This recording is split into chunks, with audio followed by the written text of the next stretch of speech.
Hello, and welcome to the 10th Jerusalem Writers Festival in Mishkenot Sha'ananim.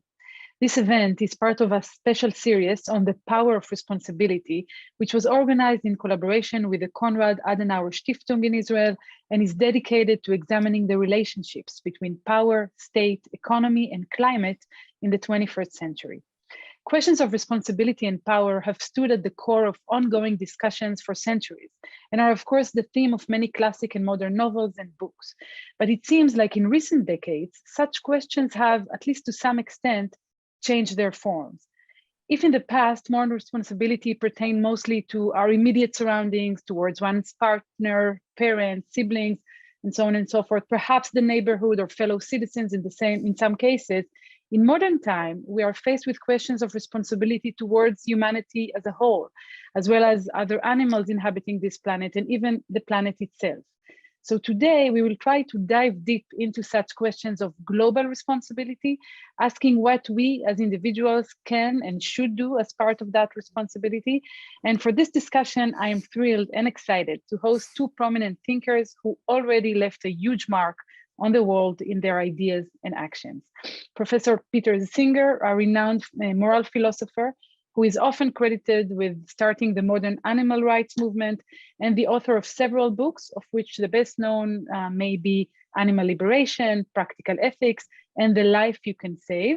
The last of these books has given rise to a charity with the same name that provides information about and encourages people to donate to charities that are the most highly effective in saving or improving the lives of people in extreme poverty. And our own Professor Yuval Noah Harari, historian, probably one of the most influential public intellectuals in the world today. His books, Sapiens, Homo Deus, 21 Lessons for the 21st Century, and Sapiens, A Graphic History, have sold nearly 40 million copies. His recent article on the invasion of Ukraine has become The Guardian's most read op-ed of all time. And a new book series for children, Unstoppable Us, is expected to be published worldwide this autumn. In all these writings, Yuval has made moral claims about our commitment to the well-being of others, which we will discuss here. So thank you both for joining us. Thank you. It's good to be here. Perhaps we could start with defining the boundaries of responsibility. Where do you draw them? I'm clearly responsible to the well-being of my family. Am I also responsible for the well-being of every creature on Earth? To the well-being of the planet, of the universe even? Like, could we draw a boundary here? I think ultimately we are responsible for everything that we could do to help other sentient beings, whether human or non-human, whether they're in my own country or somewhere else in the world. And for that matter, whether they're living now or will live in centuries to come. The limits to our responsibility are firstly our abilities to change things, and to change things for the better is obviously what we should be doing, and the limits of our knowledge, which may mean that we don't know how certain interventions will pan out. That's particularly relevant when we're talking about the future, but it may also be relevant to some extent when we're talking about people who are part of a different culture in another country. There are many examples where we've thought that we could help, but we haven't. So it's really important to inform yourself and know that you are actually going to help in the way that the people you're trying to help want to be helped. I completely agree. I think that our responsibility extends as far as our power extends. And one of the problems we face is this mismatch between our power and our knowledge, that over thousands of years, the power of human beings increased enormously, but our knowledge is not catching up. And that space there in between, opening between our power and our knowledge, that's the dangerous space. Explain a bit more, because in a way I would say our knowledge expanded tremendously. What we know, the things that we know how to do about technology, about but physics. you know, it's much easier to build a dam over a river than to understand the full consequences, to know the full consequences for the fish, for the birds, for the trees, for the climate, for us. So we have the power to, very often in history, we get the power to build dams before we get the full knowledge of what are the consequences. And it's even doubly true on the individual level, Now I'm connected through chains, causal chains, to everything that's happening around the world. But to investigate even one simple thing, like where does this shirt come from, and which humans or animals may have suffered in the production of this shirt, it would take me literally years to really know the full consequences of buying this shirt. And might I dare and add, maybe people just don't care. So we are very good in feeling responsibility towards people who are like us and animals who are like us maybe, but the farther away the subject of responsibility is in time, in space, in similarity, then the less responsibility we feel. Yes, but there are also clearly limits to how much we can care for all of these different things. And I may also not have investigated exactly who made this shirt and what the consequences were for them and others around them. If somebody were to convince me that I was doing something really bad by buying this shirt or similar shirts, maybe I would try to find out more. But we all have our priorities, and there are certain things that I've tried to do where I've acquired some expertise, things relating to the treatment of animals and the consequences of eating them, things relating to what we can do to help people in extreme poverty through donating to effective charities. But there simply isn't time to inform myself properly about every consumer item that I might wear or buy or use in some way. Yeah, and that's really quite a novel problem in history, because if we go back, say, I don't know, to the Stone Age, so the type of life that humans lived for most of their evolution, it didn't involve these kinds of ethical questions. I mean, as a hunter-gatherer, you know most of the consequences of what you do because it's very, very local. It's the people and animals immediately around you. It's very rare that you do something which has a significant impact on a distant place or on unfamiliar people and animals. So in a way, from an evolutionary perspective, maybe our ethical sense or our ethical instincts did not evolve to deal with the type of ethical questions that we are now facing in the 21st century. So we still try to deal ethically the same way as our ancestors, but the actual situation is completely different. Might also relate to go ahead. Although you've pointed out that our ancestors or indigenous peoples also didn't always know the consequences of what they were doing. I'm speaking to you from Australia, and as you know, when humans came to Australia, they wiped out something like 90% of the large mammals in the country. And I'm sure they didn't know that. They didn't know that by the number that they were killing, they were going to leave fewer animals to hunt for their ancestors. But it happened nevertheless. But today, I would go ahead. Well, that's absolutely true. Of course, it happened over thousands of generations. I think that the main difference is that they really were not in a position to understand the long-term consequences of what they were doing.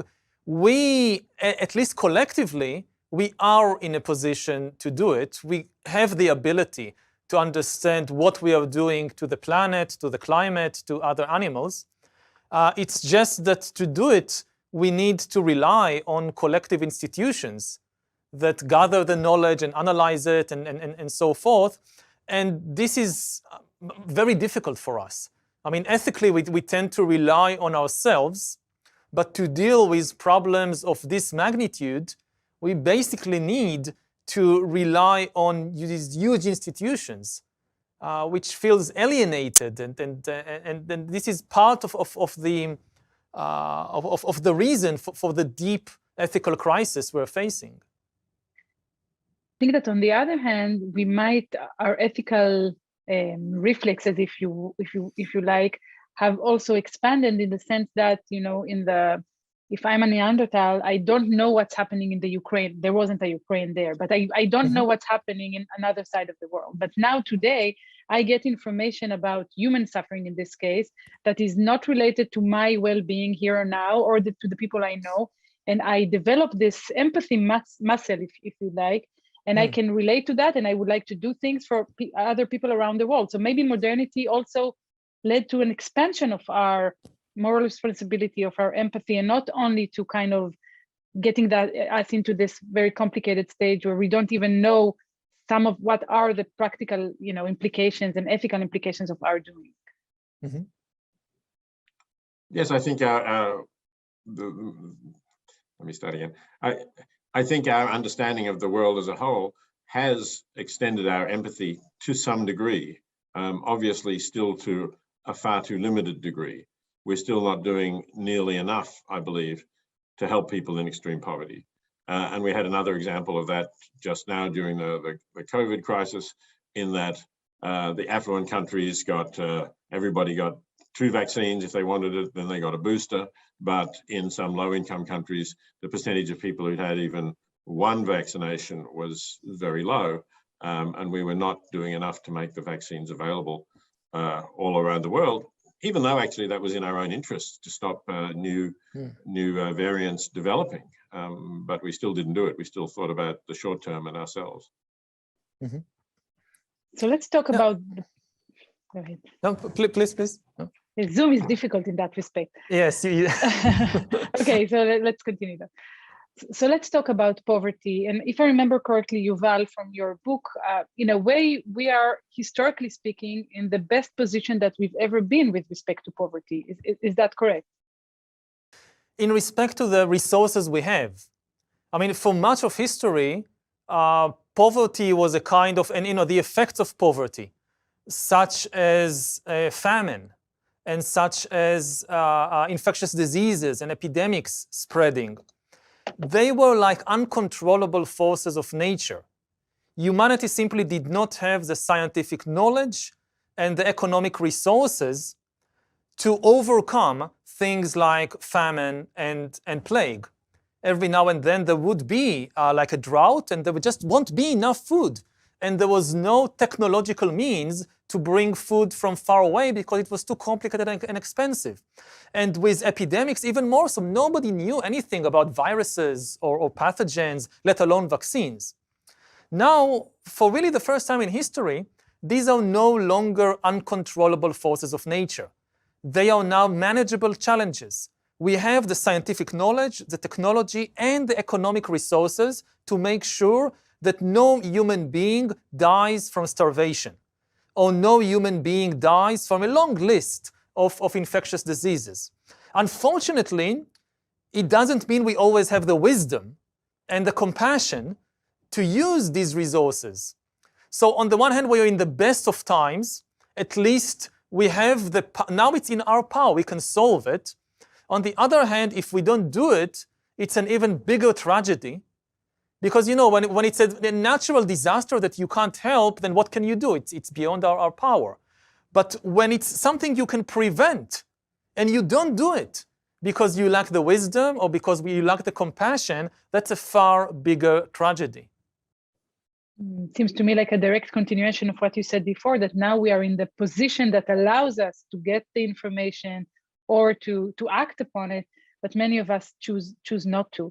And I want to maybe direct this question to you, Peter. Where, in your opinion, is our blind spots with respect to poverty? What is it that we just don't see or choose not to see? Well, I think mostly what we choose not to see is how relatively easily we can make a big difference to the lives of people in extreme poverty.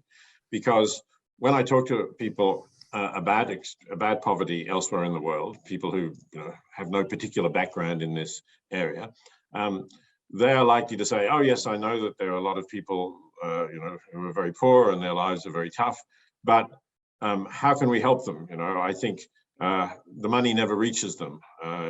It's like pouring it down a black hole. I think people say to me things like that. And I think the blind spot, therefore, is knowledge of how relatively easily and for relatively modest sums of money, we can make a big difference to the lives of people in poverty. We can, in some cases, we can save their lives by distributing bed nets so they don't get malaria, and children particularly die from malaria. Or we can restore their sight if they're blind because they have cataracts, which in affluent countries we would all get removed very, simply and inexpensively. But there are people who just can't afford to get their cataracts removed. And there's a lot of other, opportunities people don't have because they are living on less than $2 a day and they can't save up the money to have a little bit of capital to start a small business. That's just too much risk. If it goes wrong, they won't eat. So people don't realize that it's quite modest sums of money when we're talking about that. If people are living on less than $2 a day, which is the World Bank's extreme poverty line, and you give them $1,000, you've given them more than their annual income. And that, of course, makes a huge difference to their lives in various ways. Whereas, when we're helping people at home, and of course, a lot of people say, well, I think charity begins at home. But if the poverty line, say, is $20,000, as it is in the United States for a family anyway, a bit over that, and you give them $1,000, it's not going to be life-changing. Might make them a little more comfortable for a while, but it's not going to be life-changing in the way that it will be for somebody for whom it's their entire annual income. And I think people, I'm not sure whether they don't know that, or they, look away, or they don't believe it, because then they would feel more of an obligation to get serious and not just throw a few coins into a tin when it's rattled under their nose. So that, to me, that's the thing that we need to try to get across to people. I think that, again, part of the problem here goes back to the institutions and the lack of trust in institutions, because many people would say if with $1,000 I could save the life of a person or the eyesight of a child, then yes, I would gladly do it. But I can't do it myself. It's not like I'm personally going there to give the money, or I'll direct transfer the money to some bank account. There is always an institution in between. And a lot of people, they, especially in our time, they develop this deep mistrust and cynicism about institutions. No, it's just some sham. All the money goes to the executives. It's corrupt. And I think in this case too, like with the issues we dealt with before, in the end, it's largely a question of how do you build trust in institutions. Because most ideals, in order to be realized, you can't do it individually. You can do it individually if it's in your neighborhood, like to go visit a sick neighbor or in your family. But globally, the only thing that really works is institutions. And for that, people need to trust institutions. And I think one of the major ethical problems or dilemmas we are facing in 2022 is lack of trust, and actually deteriorating trust in institutions, which reverberates into so many moral issues and really moral catastrophes. Isn't that, Peter, exactly what isn't that exactly, Peter, what your charity tries to do? The Life You Can Save, exactly to tell people how their money can be used specifically for a certain reason, a cause, and to overcome this distrust that Yuval is talking about? Yes, exactly, that's right. What we're trying to show is that there are independently assessed charities that have been evaluated to be highly effective and to make the best possible use of any donation they receive. And if people go to the website of The Life You Can Save, thelifeyoucansave.org, and click on Best Charities, they'll find the list of those charities. And if they click on a button to donate, 100% of what they donate will go to those charities. None of it will go to The Life You Can Save. We have some donors who do donate to The Life You Can Save so that we can keep operating and keep spreading knowledge about these effective charities. But if you're choosing to donate to one of our recommended, there's about 24 or something, I think, on the list, to one of those, it'll all go there. So we hope that people can trust the organization and that they can trust the kind of evaluation. The evaluators don't have any interest in it either, and feel confident that what they're donating is really being highly effective. And I think that that's a very good example that, especially in a situation where we are flooded by enormous amounts of information, what we need is institutions that curate information and curate other institutions, like list of recommendations. So we have it on Netflix or other streaming giants. There are some, I mean, when I was a kid, there was just one channel. So whatever is on TV, you watch it, that's it. Now there are so many TV series, you need a recommendation list. It becomes very central. So it's the same with, it's the same with the news, that what a newspaper does is basically curate information. And you also need it with charities, that you need another institution that recommends to you which institutions you can trust. And then the question is, how do you learn to trust this institution? And there is no way to bypass it. Any attempt to bypass institutions and say, no, we don't need institutions, we'll just have some blockchain technology which will do it, it doesn't work. The real important, difficult, but really crucial work is to build institutions. Yeah, I think that's right. And even with the internet, we have places like Kiva where you can see a particular person who you want to donate to. But, that's not more reliable, because obviously there are some people who will take advantage of that and will pretend to be someone they're not to receive donations that way. So I agree, you do need an institution that you can trust. But it's interesting because, Yuval, it seems as if the picture that you're drawing here shows that in recent times, with the rich amount of information that we are exposed to at all times, we need institutions more. But from what I kind of think and read in recent decades, it seems as if there has been a public surge against institutions. Like the social media is supposed to take the edge off the traditional newspapers who hold the monopoly on giving us the information. So it seems as if these are two contradicting trends, isn't it? That's the problem. I mean, we need institutions actually more, but there is this wave of distrust against them. Now, it doesn't mean we need the old institutions. It doesn't mean that we have to stick with the old media. Maybe we need new media institutions which will be more diverse, which will give more people a chance to voice their opinions. But in the end, we will need to build these new institutions. The idea that we can just do without them, that we'll have just this free market of ideas and anybody can say anything, and we don't want institutions to kind of stand in the middle and curate and decide what is reliable and what is not reliable. This doesn't work. It's been tried so many times in history. If you look at religious history, to take a counterexample, so you have in Christianity, again and again, these people coming and saying, we don't want the Catholic Church, this institution. Every person can read the Bible for himself and know the truth. What is more simple than that? Why do we need an institution? And you have the Reformation, the Protestant Reformation. And within 20 years or 50 years, they realize that when you let every person read the Bible for themselves, you get 100 different interpretations, radically different. So eventually someone comes and says, no, these are the correct interpretations, and you get the Lutheran Church. And after 100 years, someone says, wait, but the whole idea of the Reformation was to get rid of the church. So we don't want the Lutheran Church. Let every person just read the Bible and understand by themselves. And you have chaos, and after 50 years, you have the Baptist Church, and this church, and that. You always go back to institutions. So it's the same with the kind of information explosion that we have right now. So let's try and think how we can apply that to philanthropy or to moral responsibility.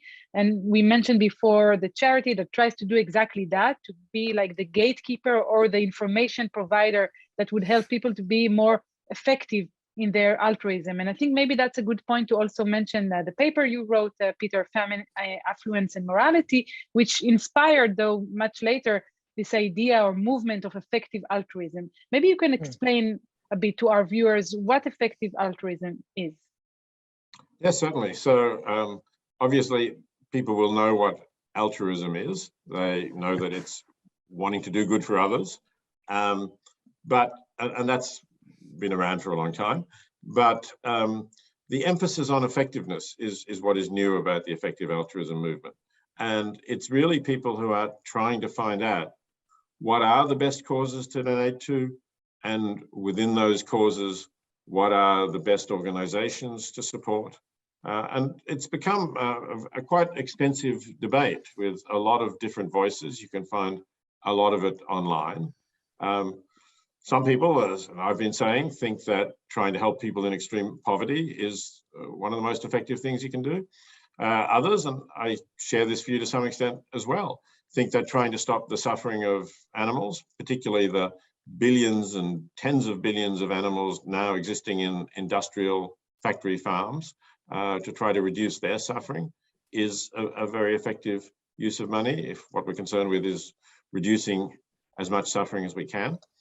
Other people take a more long-term view and point to the risks that our species will become extinct. And even if those risks are small, they point out that the costs of extinction are very huge, not only in the 8 billion people who might die if an asteroid were to collide with our planet right now, but also in the loss of all future lives, which they would see as having immense value. And possibly, our species could exist for millions, tens of millions, maybe even in a billion or more years. So if we were to become extinct, that would not happen. Maybe there's intelligent life elsewhere in the universe, but doesn't seem to be anywhere really close to us at the moment, certainly hasn't made contact with us. So they see that as a great loss. And that's another direction that effective altruists have been going in. Maybe I would just add to that we just need to be careful not to turn this into an argument about what is the most effective. There is room for everybody. If somebody thinks that the most effective is to take care of animal suffering, and somebody else thinks, no, we should help people in poverty, I mean, focus on doing what you think is most effective. Don't try to convince the other guys that they are wrong. I mean, there is enough for everybody. Well, yes, but that's not actually, I must admit, what's been happening in the effective altruism movement. Some of the people like to have these debates, and I don't think it's illegitimate. I suppose it's legitimate. It's just. Yeah, I mean, what they would say is we have a limited amount of resources, right? I mean, let's say if I want to donate, and if I'm giving my money to people in extreme poverty, then I'm not giving to organizations combating factory farming.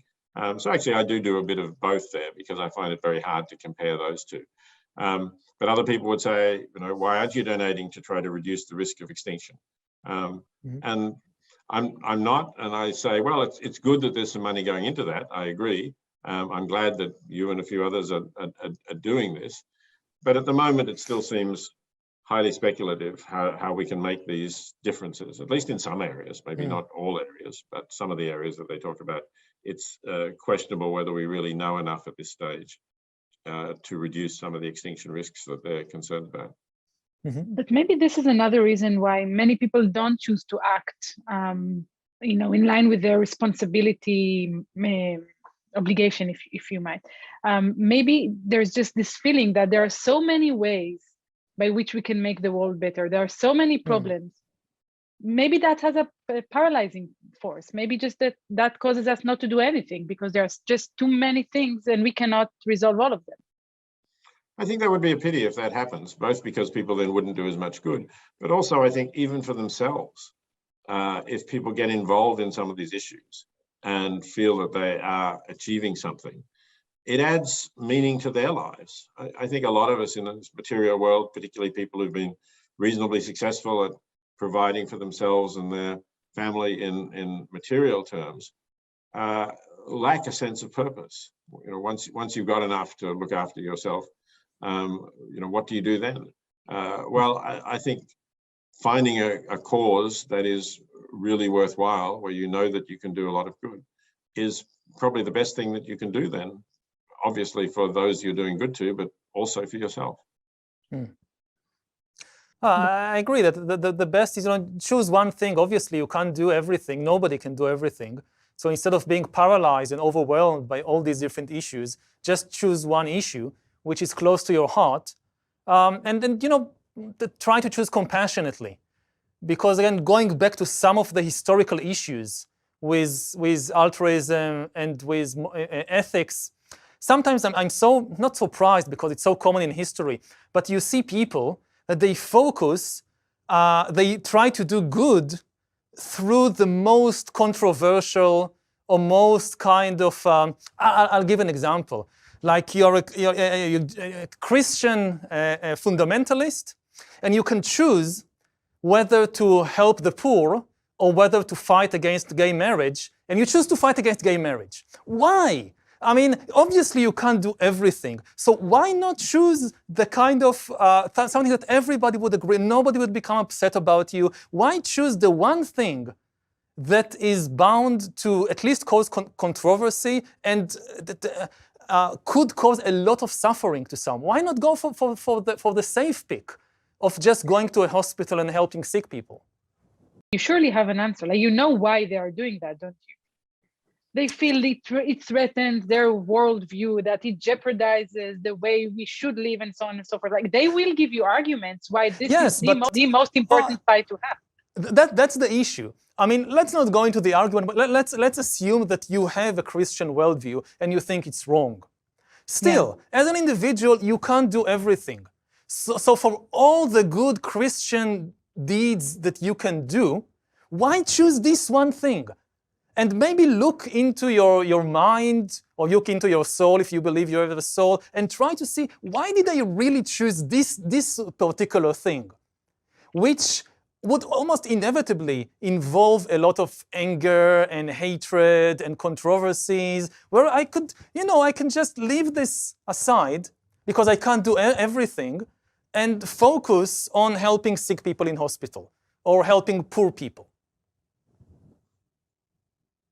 Yeah, I think we've had similar debates on other issues with Christians too.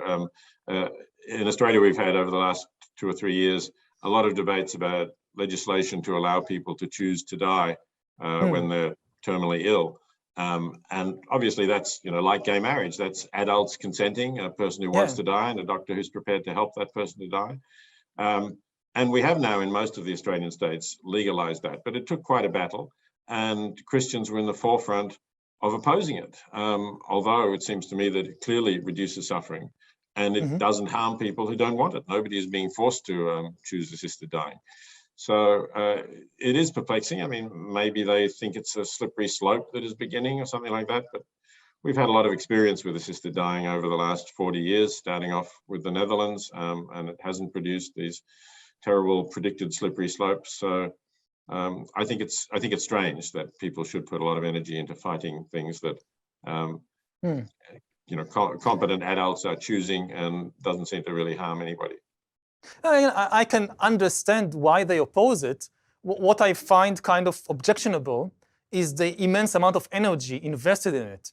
I mean, there are so many people who want to live, and you can help them live. And that instead of focusing on the relatively few cases of people in extreme suffering and so forth who want to die, and you pour your resources into preventing them. No, there are so many people who really want to live, but they don't have enough food or they don't have enough medicine, and you can really save them by pouring the resources there. So wouldn't it be kind of easier and more compassionate for everybody? Just focus on that. Absolutely. But I guess history is filled with cases where people don't go along the routes that you're suggesting to them and choose to fight those battles that you're here fighting against. And as a historian, you probably have an explanation to why that happens. Yeah, I mean, the suspicion is that there is something other than compassion that dominates. It's not, I mean, when people make these kinds of choices, it's not really that they think of all the things I can do in the world. This is the most compassionate thing. It's usually either there are political interests involved, or there are all kinds of dark psychological forces like hatred and bigotry, which are involved. And again, going with their worldview, it could be that there is some mixture, that there is some compassion there as well. But it's compassion kind of diluted with a lot of hatred and anger, and not the pure form of compassion. And we know that people sometimes, that they are almost addicted to this righteous anger, to proving that they are better than others, to having these arguments about who is right and who is wrong, instead of focusing on, okay, you believe in a particular worldview, do what's right according to it, instead of fighting with everybody about why you are more correct than they are. You can find also in the type of initiative that you two have been involved in. For example, if maybe we can move to the fight towards animal rights. Here you have people who strongly fight to convince everyone else that they're wrong and that they shouldn't eat animals, hurt animals, and so on and so forth. So this righteous anger exists there as well, doesn't it?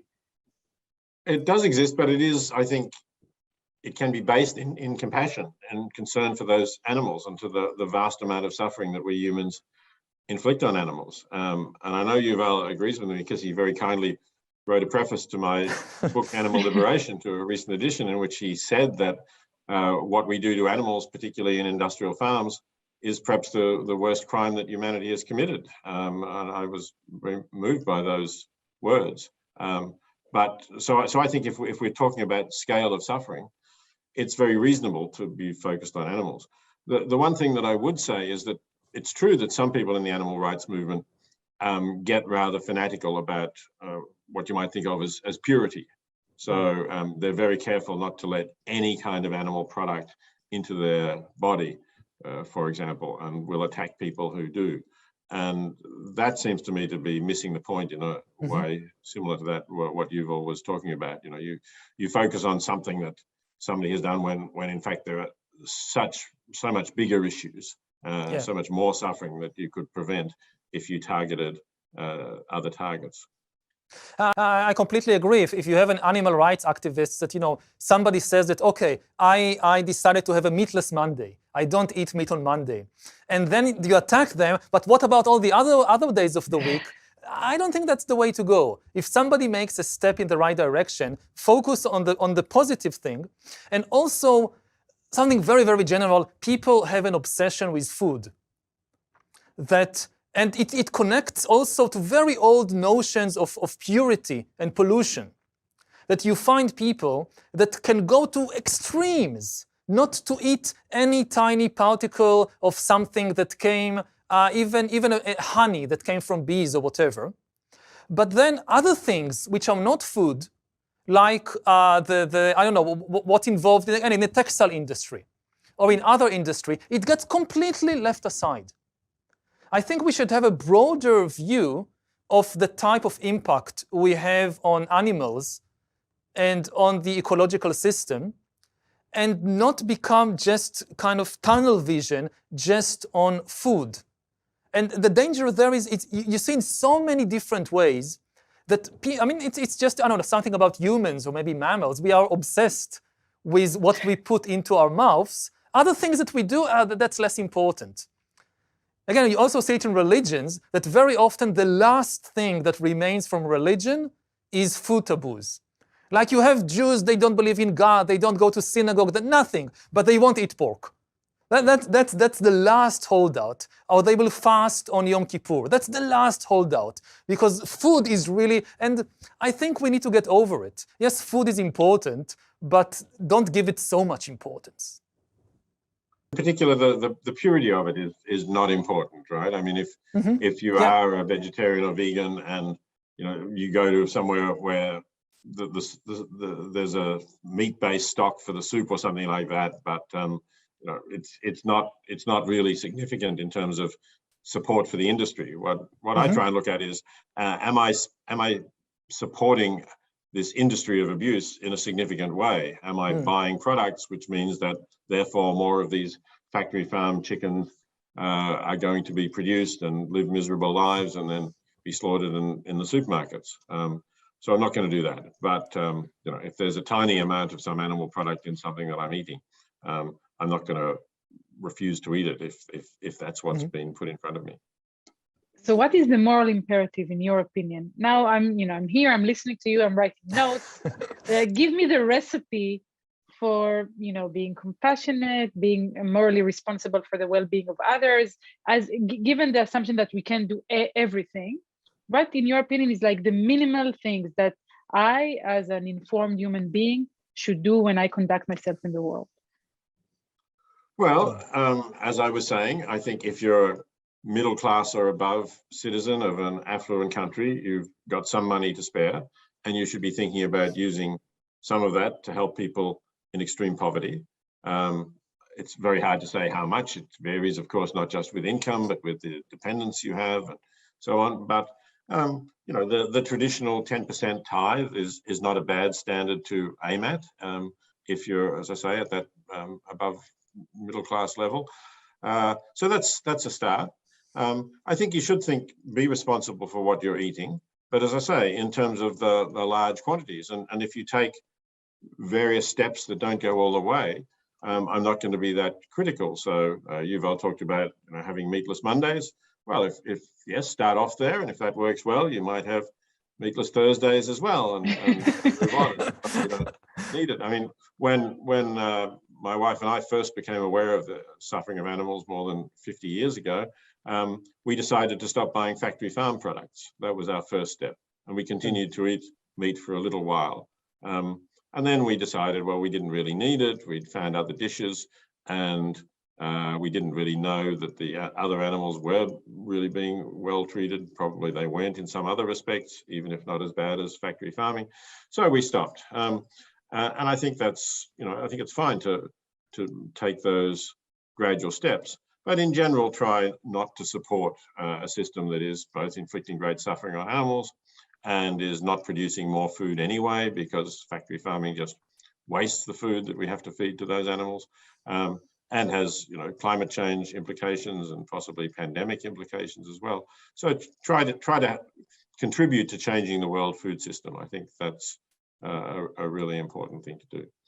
And then, of course, there's the general things about trying to be a decent person to those around you. Obviously, I don't want to neglect those and think that it's only distant strangers and animals that we ought to be concerned about. So maybe I'll say that I think morality is mainly about suffering. It's not about obeying this or that set of laws coming from above or coming from below or wherever.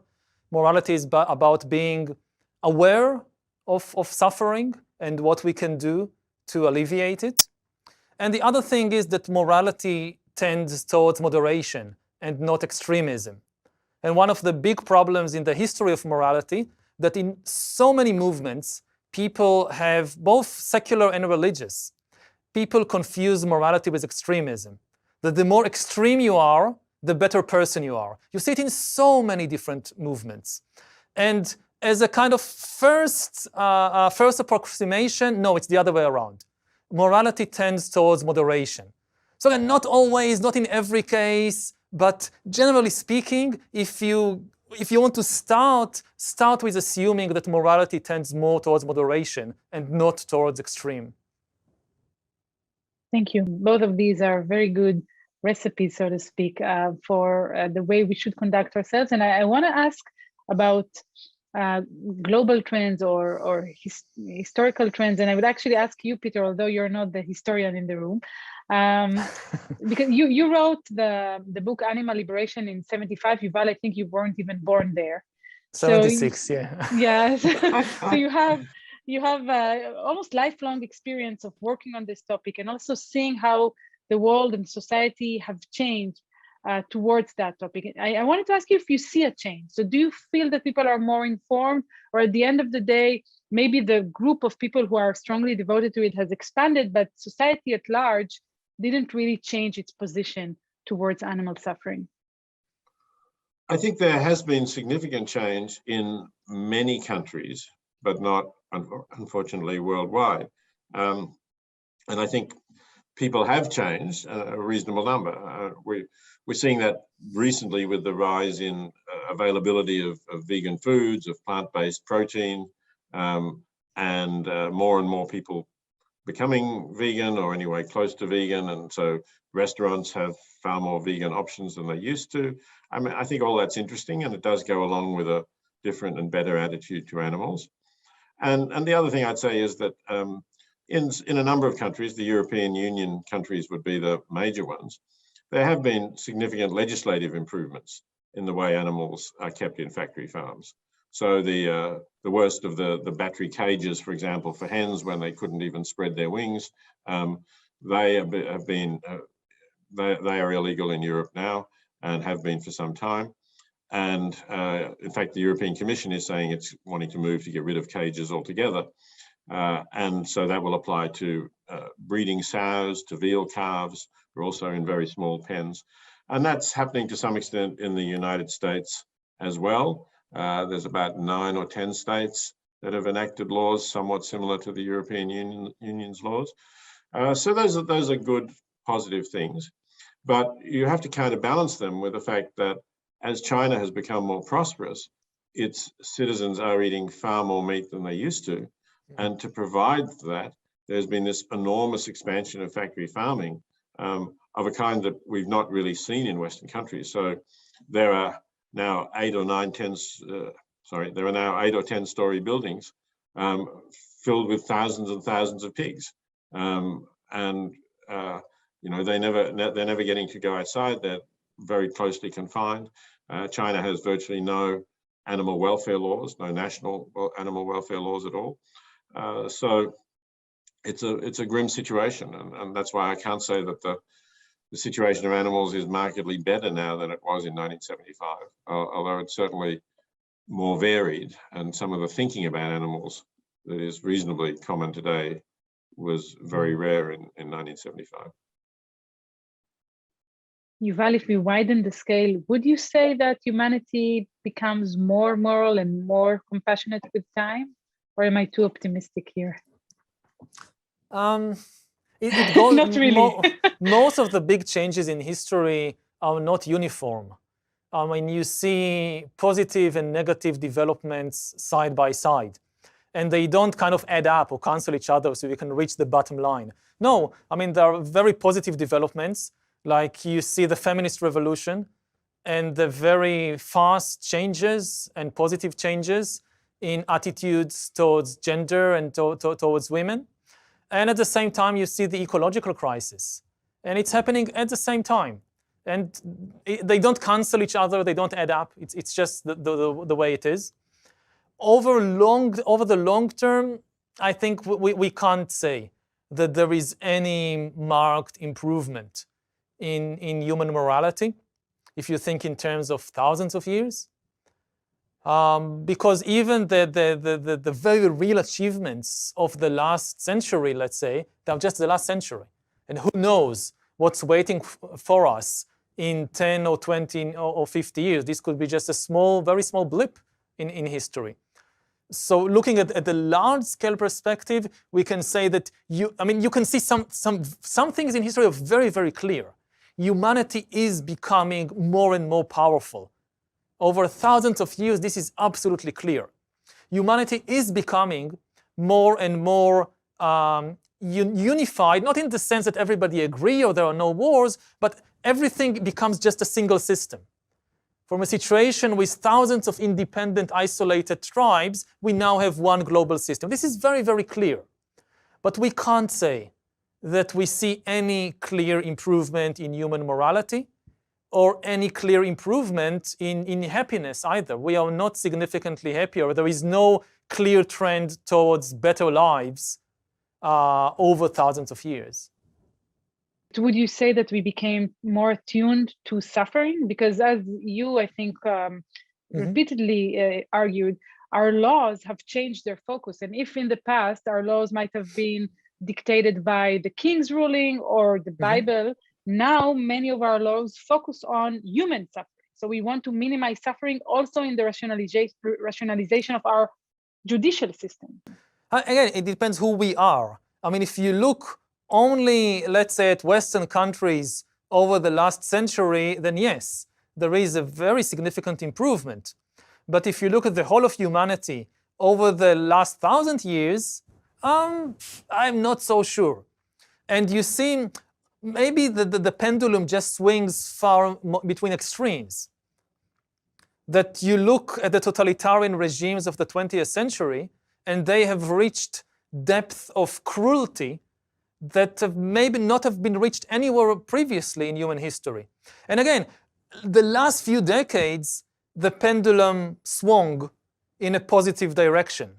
But now it's last few years, it's again swinging in a very dangerous direction. And maybe in 20 or 50 years, we could have totalitarian regimes worse than anything we've seen in the 20th century.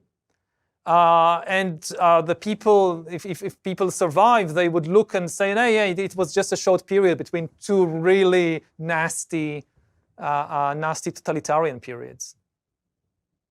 I certainly hope you're wrong about that. I also hope I'm wrong. It's just a possibility. It's not a prophecy. Yeah. I'm wondering whether you see any room for hope in the fact that at least people try to play lip service to the idea that they are not engaged in torture or not engaged in the murder of civilians. I mean, even Putin just said the bodies found in Bucha are fake news, put there by British intelligence, something of that sort. He's not saying, yes, that's what happens to Ukrainians. We want to get rid of them. So is that a sign of hope? To some extent, yes, but Stalin also didn't go around publicizing the mass killings and taking journalists to visit the gulags to see what's really in there. And you also find when Putin is not speaking to foreign press, when there are internal Russian debates in the Russian media, I mean, not in closed doors, but in the Russian media, you now see publications which are really horrific in what they are saying publicly, again, within the public debate in Russia. And this could escalate very quickly. I mean, the Putin regime was not there 10 years ago, 20 years ago. So it's shifting, and it could shift to very dark places quite quickly. And again, part of the thing is that at present, still the most powerful economic and political and cultural force in the world is the Western powers and Western democracies. If they lose their economic and cultural dominance, which could happen quite quickly, then people in other places, even in the West, would feel less need to pay lip service to these kinds of ideals. Again, this is not, I'm not sure it will happen. I really hope it doesn't. But it is, we should be realistic that it is a possibility, and it depends on us, on the decisions we take, of who we vote for, and what kind of institutions we support, and where we donate our money. I mean, it goes back to the beginning of this talk. I mean, there is no point making prophecies about the future as a kind of deterministic outcome. This is going to happen no matter what, because then what's the point? We can't do anything.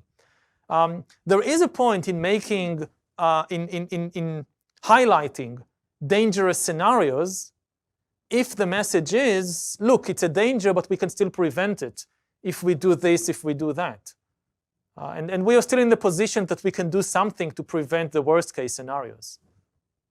And we've inspected these processes from the scale of decades and centuries and even thousands of years, even in this conversation. I want to zoom in to the last 2 years or 3 years and to talk just a little bit before we end this conversation about COVID and the way this might have affected people's sense of responsibility.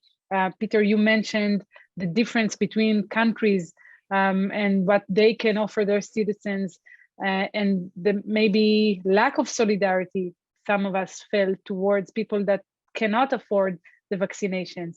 And there have been also discussions about that. So do you think that this has been a maybe special test case for our ability to feel compassion towards others, to give up on what we need in order for others to get what they need? Not, I think, on a global scale, possibly on a local scale, because certainly there were people who were trying to help others during the lockdowns. Melbourne had a lot of lockdowns. There were people who were offering younger people who were going to the supermarkets to do the shopping for older people who might have had difficulty doing it or were at more risk. Yes, there was, I think it strengthened senses of community solidarity. But as we were saying earlier, it didn't really do anything for global solidarity as far as I can see. Mm-hmm. Yeah, I completely agree that it was, in a way, it was really disheartening to see the lack of global solidarity, because this should have been kind of an easy test that if you want to test global solidarity, what's easier than a global pandemic that, it threatens all of us? It's obvious that as long as the pandemic keeps spreading in one country, it poses a threat to all the other countries because of the mutations and so forth. And it's not a human enemy. So, it's all of us humans uniting against this terrible virus. What could have been easier? It didn't happen. I mean, the last 2 years, it's been a scientific triumph, but a political failure. Because I just wanted to say that in science it did happen. So in science you did see outstanding collaboration that goes way beyond what we typically see when labs sometimes compete one another. Here there was a joint effort to find a solution. But you say outside the realms of science, we didn't see that to the extent that you would have wanted to see. Yeah, I mean, we didn't see any kind of global leadership emerging, any kind of global plan of action. Like if you thought there'll be some a